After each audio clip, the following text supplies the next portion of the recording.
अस्सलाम वालेकुम वरहमतुल्लाह। एक बूढ़ी खातून का इंटरव्यू जिन्होंने अपने शोहर के साथ 50 साल का अरसा पुरसकून तरीके से हंसी खुशी गुजारा। खातून से पूछा गया कि उस 50 साल पुरसकून ज़िंदगी का राज क्या है।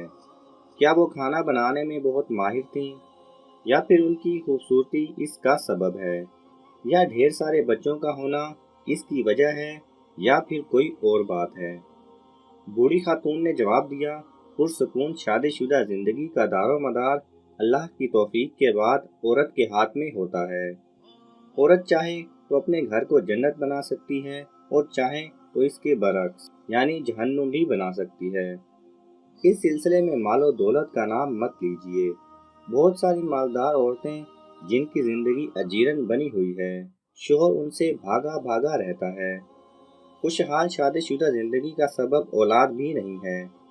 बहुत सारी औरतें हैं जिनके 6-6 7-7 बच्चे हैं, फिर भी वो शोहर की मोहब्बत से महरूम हैं, बल्कि तलाक तक नौबत आ जाती है।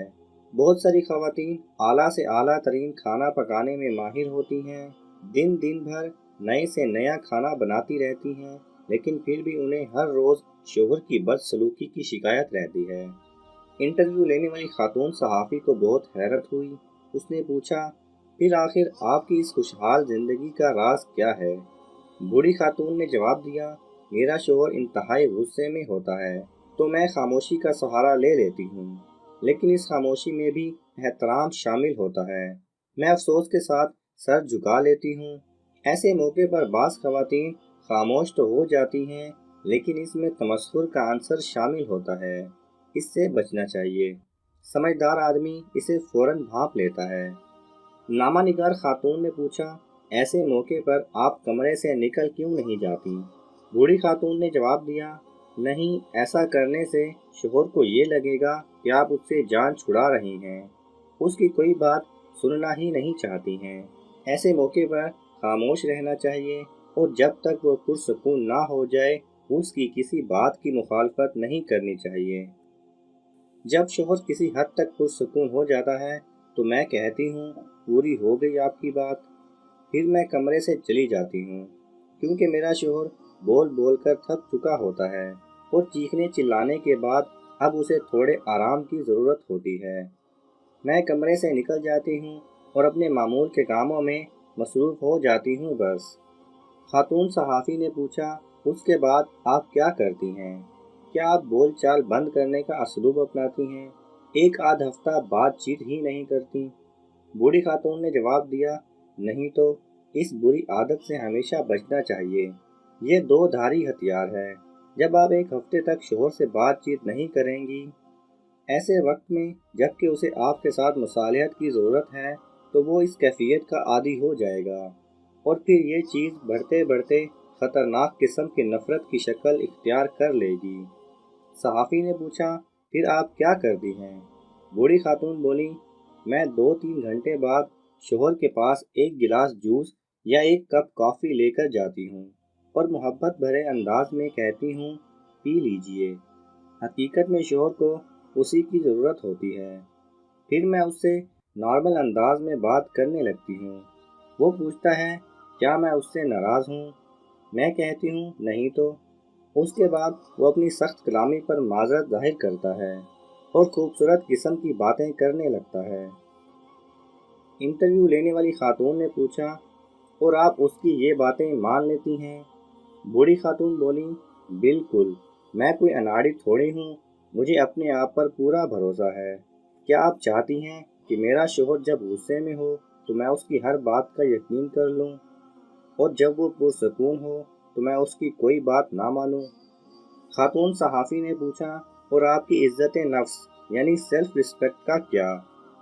बूढ़ी खातून बोली, पहली बात तो ये कि मेरी इज़्ज़त नफ्स उसी वक्त है जब मेरा शोहर मुझसे राज़ी हो और हमारी शादीशुदा ज़िंदगी पुरसकून हो। दूसरी बात ये कि शोहर बीवी के दरमियान इज़्ज़त नफ्स नाम की कोई चीज़ नहीं होती। जब बीवी और शोहर एक दूसरे के लिबास हैं तो फिर कैसी इज़्ज़त नफ्स।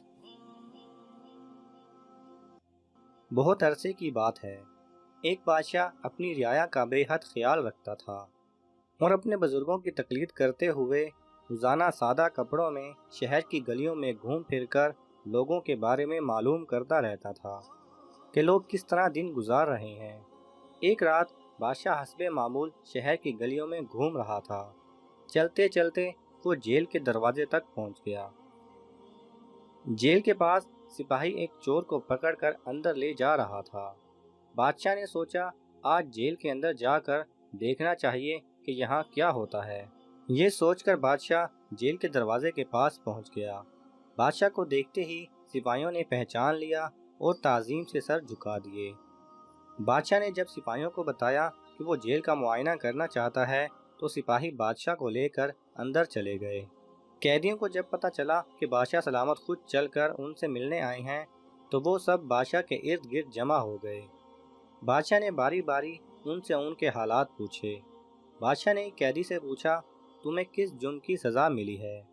وہ آدمی کہنے لگا بادشاہ سلامت میں نے کوئی جرم نہیں کیا، میں بے گناہ ہوں، مجھے چوری کے الزام میں پکڑا گیا ہے، حالانکہ میں نے زندگی میں کبھی چوری نہیں کی۔ بادشاہ نے جب دوسرے قیدی سے پوچھا کہ تمہارا قصور کیا ہے تو اس نے بھی روتے ہوئے بادشاہ سے کہا کہ میں بے قصور ہوں، میں نے کوئی جرم نہیں کیا، لیکن یہ سپاہی پھر بھی مجھے پکڑ کر لے آئے ہیں۔ غرض جتنے بھی قیدی تھے سب ہی نے بادشاہ کو یہ یقین دلانے کی کوشش کی کہ وہ بے گناہ ہے۔ بادشاہ سلامت سب کی باتیں سنتے رہے اور مسکراتے رہے۔ اتنے میں بادشاہ کی نظر ایک ایسے قیدی پر پڑی جو سر جھکائے الگ بیٹھا تھا۔ بادشاہ نے سپاہیوں سے کہا اس آدمی کو ہمارے پاس لاؤ، یہ کیوں منہ چھپائے بیٹھا ہے؟ سپاہی جب اس آدمی کو بادشاہ کے پاس لائے تو بادشاہ نے پوچھا اے نوجوان کیا بات ہے، تم منہ چھپائے کیوں بیٹھے ہو؟ اس آدمی نے روتے ہوئے کہا بادشاہ سلامت میں بے حد گنہگار ہوں، میرے گناہ نے مجھے اس قابل نہیں چھوڑا کہ میں کسی کو منہ دکھا سکوں۔ بادشاہ نے کہا ہمیں بتاؤ تو صحیح تم نے کیا جرم کیا ہے؟ اس شخص نے کہا میں ایک اچھا آدمی تھا، ہمیشہ ایمانداری سے کام کرتا تھا، ایک دن نہ جانے کیوں میرے دل میں شیطان نے گھر کر لیا اور میں نے ایک آدمی کے پیسے چرا لیے اور یوں مجھے جیل بھیج دیا گیا۔ بادشاہ نے سوچتے ہوئے کہا یہاں یہ سب بے گناہ ہیں سوائے تمہارے، صرف تم ہی ایک ایسے آدمی ہو جس نے اپنے آپ کو گناہ گار بتایا ہے، لہٰذا اتنے بے گناہ لوگوں میں ایک گنہگار کو نہیں رکھنا چاہیے، میں تمہیں رہا کرتا ہوں۔ کچھ عرصہ بعد بادشاہ پھر جیل کا معائنہ کرنے آیا اور باری باری قیدیوں سے ملاقات کی۔ اس دفعہ ہر قیدی نے بادشاہ کو اپنے جرم کی تفصیل سنائی۔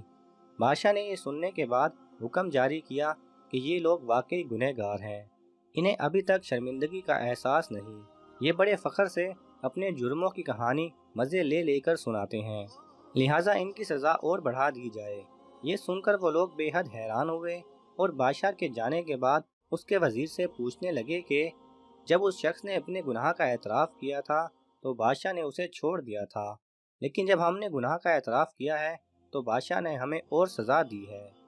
یہ سن کر بادشاہ کا وزیر جو بادشاہ کی مزاج کو سمجھتا تھا کہنے لگا پہلے آدمی کو اس لیے چھوڑا گیا کہ اس نے جرم کا اعتراف اس لیے نہیں کیا تھا کہ وہ آزاد ہونا چاہتا تھا، بلکہ اس لیے کیا تھا کہ وہ اپنے کیے پر نادم تھا، لیکن تم لوگوں نے پہلی دفعہ بادشاہ کو اپنی بے گناہی کی کہانی سنائی تاکہ وہ تمہیں آزاد کر دے، اور اس دفعہ گناہ کا اعتراف بھی اس لیے کیا کہ شاید بادشاہ تمہیں چھوڑ دے، اس لیے بادشاہ نے تمہیں آزاد نہیں کیا۔